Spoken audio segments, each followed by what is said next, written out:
Hi, this is Heather with Running with Scissors, and today we want to show you our new Take and Make kits just for kids. They come in two different sizes. This is the 9x9, and then we also have a 9x15, which is this size here. It's hard to see in the video. They come with 5 paints, and we do have I don't know, maybe like 7 different paint palette color choices. So you'll be able to pick what kind of colors you want based on the pre-selected ones that we have for you. But there's a good variety.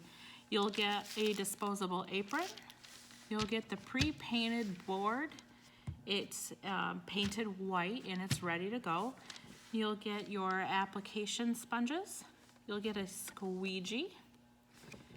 A couple of swabs for smaller areas of paint, and a toothpick to remove the stencil, and then of course you'll get the stencil. And we have a variety of stencils for you to choose from also. Alright, so we are going to get started on painting. Instead of writing out instructions, we thought a video would be more helpful. Your paint will come in all these little condiment cups, which is so cute, perfect, it keeps it all contained. So the first thing you're going to do is take your board and you're going to apply your stencil. So we flip our stencil over and we're going to squeegee the back side, the grid line backing paper. And then we're going to peel the backing paper off only. So no blue should show up on this grid line backing paper as you peel it off. And if you notice, I am bending it straight back on itself, folding it right back over. You don't want to pull it off like this. You want to fold it back and just kind of gently ease it off.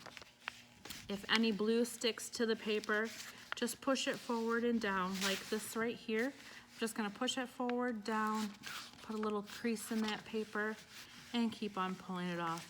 Go slow enough that you can watch it.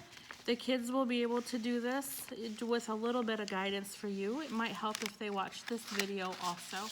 And you can set this paper aside because you'll want to use it when you begin painting. So just set it off to the side.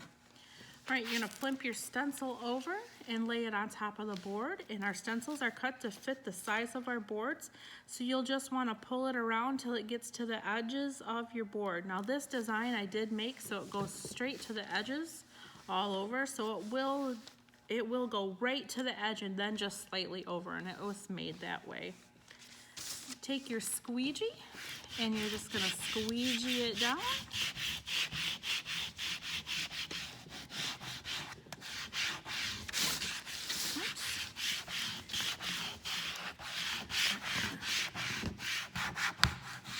Alright, once you get it all squeegeed down, all you want to do is pull off this top application tape.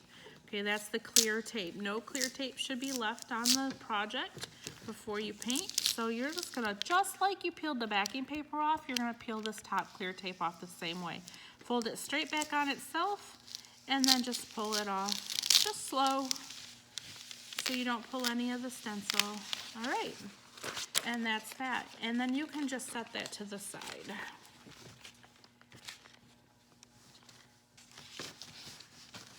Now for the paint, I'm going to bring back my grid line backing paper because this is just waste, but we're going to utilize it.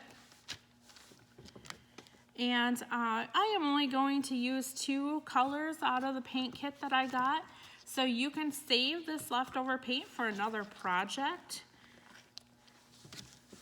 I'm sure in these days right now with everyone being home, there's plenty of things that you can find to do. So you're going to dip your white cosmetic sponge, the wide end, into your paint cup. Just have the kids dip it to the surface. They don't need a ton of paint. When it comes out of there, this is what you want to use the grid line backing paper for. You want to dab off. So you're pushing the paint into the sponge a little bit, and then you're also getting all the excess paint off because we don't want a lot of excess paint. So now I'm going to take this and I am going to do a dabbing motion. Pouncing is another way to describe it. You're just going to dab or pounce the color onto the board in the area where you want it.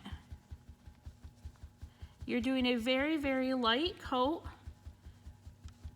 You'll still be able to see plenty of the white base in there, and that's okay for now. Look how far I got before I reloaded my sponge. All right, we are going to actually end up doing 3 coats of the color. So the first coat will be very light and you'll be able to see white, and that's okay. That's actually just how we want it. And we're gonna keep working our way around the project till we run out of paint, and then we'll get a little bit more paint and dab off and keep moving.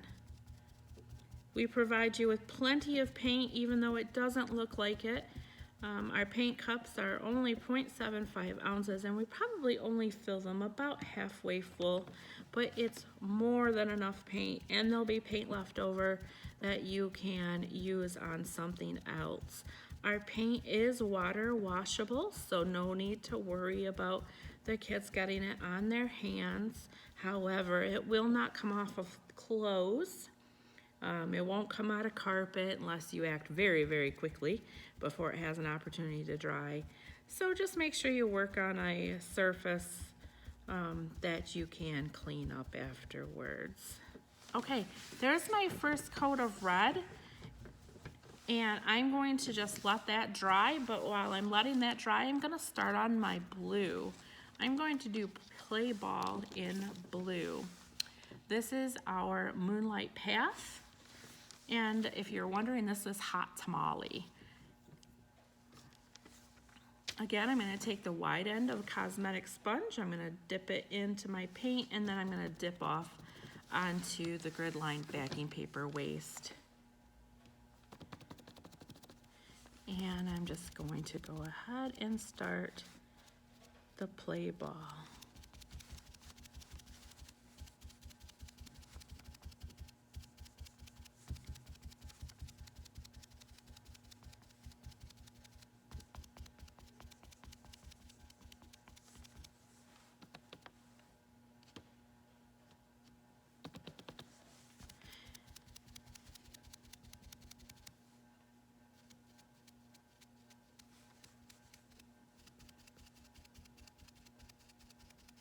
When you dab your paint, if you get an area where maybe you have too much and you can see like a crease line from where you started and ended and then started again, just dab back over top of it to smooth that paint out. You can see sometimes I go back and forth just a little bit, and it's because with the light and angle I can see that I might have a thick area of paint. I just try to smooth that out a bit.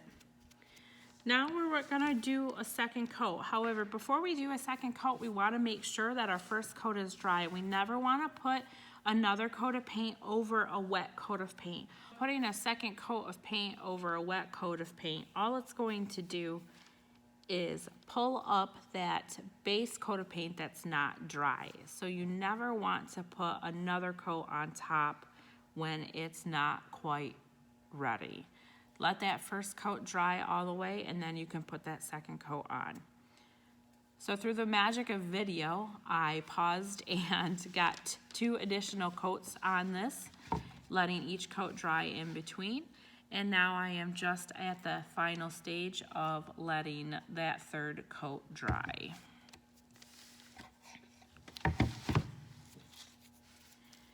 Now, I would not let my kids pull the vinyl stencil off until it's completely dry. So just let that stencil dry for about 10 minutes and it will be dry, and then they can pull the vinyl off. All right, mine is wet, but I'm going to go ahead and pull it off because I have a little bit more experience and I'm not too concerned about it. However, if the kids pull the stencil off, and you really want the kids to do this project on their own, so just let it dry. But if the kids were to pull the stencil off when it was wet, they would get their fingers into the wet paint and then it would end up on their board. So just let that dry. So to pull the stencil off, you're gonna start in the corner, pull back on the stencil, and again, just pull that off. It doesn't have to be, you don't have to go slow or anything like that. It's a junk one-time use stencil. This particular one goes straight to the edges, so it's gonna come off in pieces anyway. And we do provide you with a toothpick in your kit. to use to pick out the pieces of the stencil. And this might be a spot where mom or dad has to help, but for the most part, I would just let them go and see if they can do it on their own. So some of these are a little bit more detailed than others, and they might be a little bit more difficult. But sometimes maybe if you just get it started for them, they'll be able to do it without your help.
All right, and there you go. There's your finished piece.